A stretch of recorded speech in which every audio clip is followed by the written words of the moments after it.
guys, so I'm outside. The birds may chirp, the chicken may croak. Do they usually croak? The chicken may crow, the aeroplanes may pass. But guys, this is the best location you can have. Our previous location is under maintenance, quote unquote. Story for another day. So guys, I'm going to be talking about the 5 things I had to let go of to remain sane in this chaotic world. And I believe that in as much as we may be talking about the aftermath of people with mental health issues, so we are talking about these people need to maybe talk. And I have a friend of mine, Sheila Kiago. I don't know if she can replicate what she did on her WhatsApp status a few days ago about mental health and the way people are usually told, oh, talk to someone, oh, talk to someone. And she had a very logical way of talking about it. If she does not, I'll find a way of making sure that you guys get in touch with that. Probably I may put it on my Instagram, so guys, follow me on Instagram, jorogean254. So straight right into the very first thing I had to let go of, and this, just disclaimer before I just go straight into it, these are the things that I feel like if they I would have not let go of them and they would have escalated, it would have been a mental health issue. And mental health is not just taking like papers and just becoming mad. It is all about your mental well-being and your sanity. Yeah, your sanity.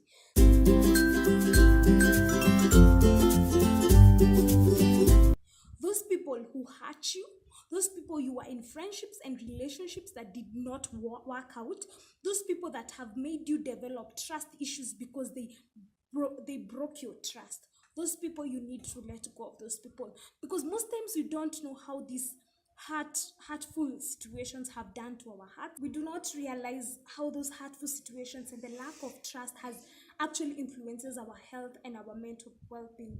So sometimes we have not let ourselves to cry over situations. We have not let ourselves cry over heartbreaks, cry over people who just broke your trust and you have invested so much in that friendship, in that relationship. Or it may be even a work relationship and you have not let go of these people. So what actually happens is that if you have not let go of these people, one way or another, your mental health won't be stable, because the moment you will be needed to trust somebody else, you will not be able to trust those people, because you will be in a place where you're like, what if I trust these people and they do the same thing? It affects your mental health. Sometimes you may enter into depression because you're thinking, was I that bad? Was I not adequate? Was I not good enough for you? Was I not a good enough friend? Why would you do this thing for me? And we have not let ourselves to let go of people and forgive those people, because unforgiveness sometimes and most times breeds mental health instability. So let go of people. Sometimes it's family members. You don't have to feel obligated to keep entertaining them if they are messing with your mental health. You're not obligated to think, oh, this is my cousin, oh, this is my relative, oh, this is my... You're not obligated. Your mental health comes first. So that's the very first thing that you need to let go of. And for me, it's something that I had to learn the hard way. When you get hurt, mourn it, forgive, and let go.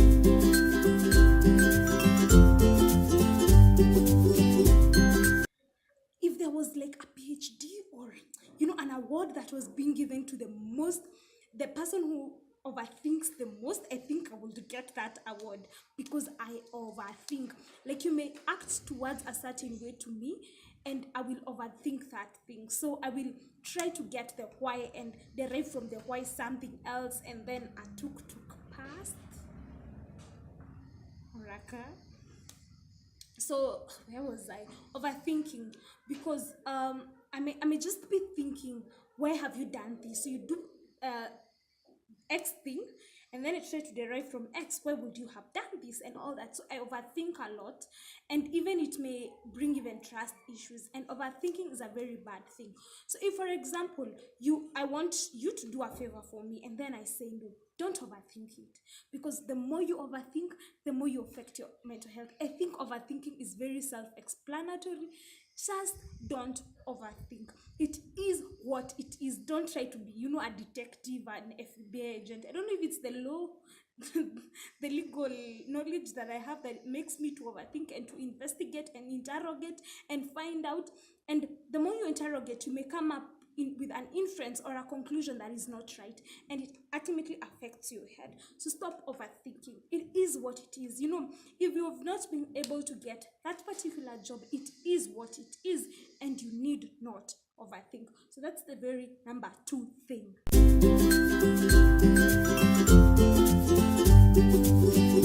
You need to let go of controlling things that are beyond your control. And that is something that is just a major trigger when it comes to mental health and mental well-being. The things that are beyond your control, like you have no control over those things. And this week I was doing my CASNEB exams, CPS exams. For those who know what that is, it's just a professional course, and I was doing my exams, and they were ending actually yesterday. I'm shooting this on Saturday, and they were ending yesterday. And once you finish exams, we're usually told, and nowadays this is so real in my life, we're usually told that once you've written down everything and handed over the paper, whatever you scored and however it is scored, it's not in your hands. It is in the hands of the examiner, and you have to let go of that because it's not in control. The same way, you may have a proposal, you do your best to do everything, and then you submit to a company, and you want the company to just look at the work you want to bring about and all those things. You just leave them to them. It's beyond your control. Understanding that this is in my control and this is not in my control, and I don't have to beat myself over stuff that is not in my control. It's just an amazing way to ensure that you have mental well-being, because those things that are not within your control, what can you do about it? If you're worrying about something and you can change it, the answer is usually change it. If you can't change it, what will you do? You'll just stress over it. It will reach a point where you think, maybe I'm not good, maybe I don't know what, maybe I don't know. And then slowly by slowly you start thinking about the kind of work you had put into this particular project. You enter into that mental health issues, and then you just get into depression because you did not distinguish between things that were in your control and things that were not in your control. So that's the very number 3 thing you need to let go of.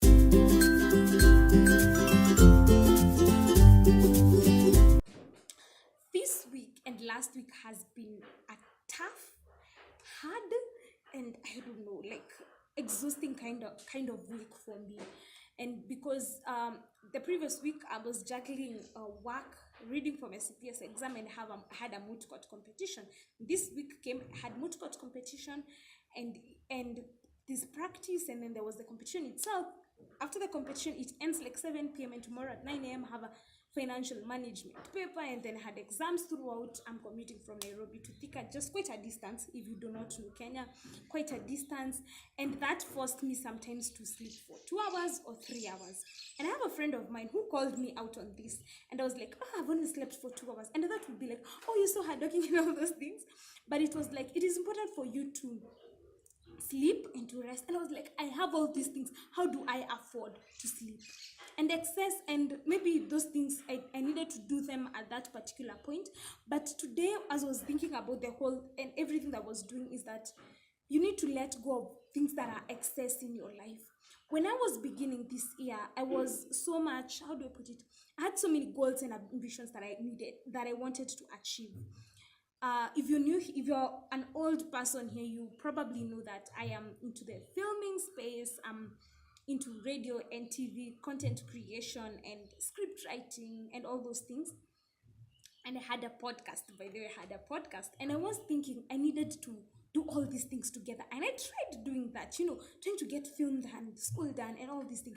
But I realized this is excess stuff, and there's a time and season for everything. Right now, I am done with school, so I can comfortably do a filming project and have it released. I can comfortably do maybe a TV show proposal, or I can comfortably do these other things. And one thing that we need to do is just to let go of excess stuff that you have going on in your life. There's a time and season for everything, and I think it's high time we stop glorifying and gratifying sleeping for 3 hours or 4 hours. It's high time we enter into a space where we are glorifying and gratifying people just sleeping for the a recommended time for you to sleep.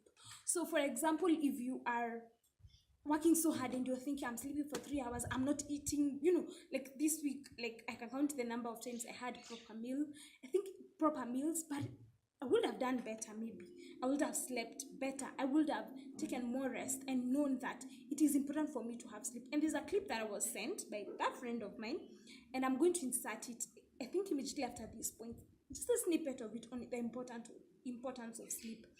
The shorter your sleep, the shorter your life. The decimation of sleep throughout industrialized nations is having a catastrophic impact on our health, our wellness, even the safety and the education of our children.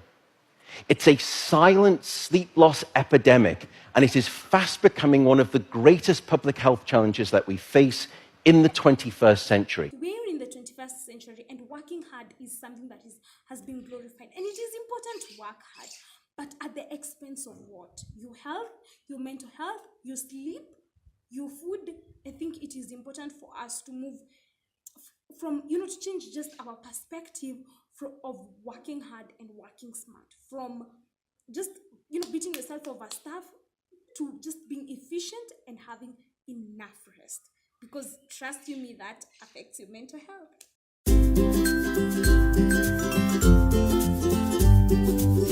I really hope it made sense. The very last thing that you need to let go of is excess pressure. Excess pressure. It may be coming from people or workplace.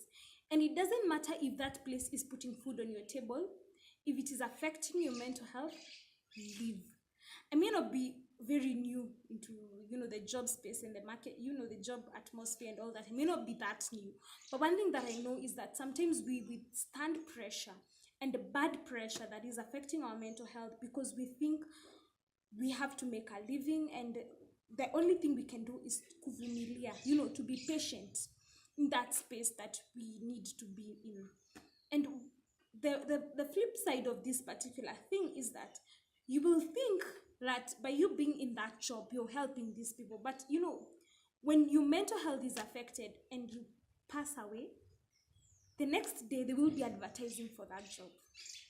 Yeah, believe it or not, they will be advertising for that particular job, but you would have gone. So you are not, how do I put it, a constant that needs to be there. You are a variable. But your mental health is a constant. And it being a constant, what it actually means is that when it is not there, you are not there. So if something is affecting yourself, and I love a conversation that was happening in Citizen television about mental health, and specifically mental health in the workplace. And it is okay to say, I'm not fine and I need to leave. I need to leave this, if there's excess pressure. If you're in a place, maybe social media, and there's a lot of pressure going on there, leave. Leave and take that break and try to know how to manage yourself.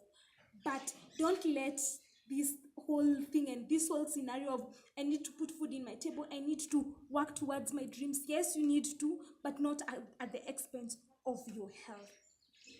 So guys, that will be it for this week's video. I really hope it did make sense. At some point I felt like I was making sense. I was putting my notebook every day. At some point I was feeling so that I can be able to express myself. But at some point I was feeling like, am I making sense or something?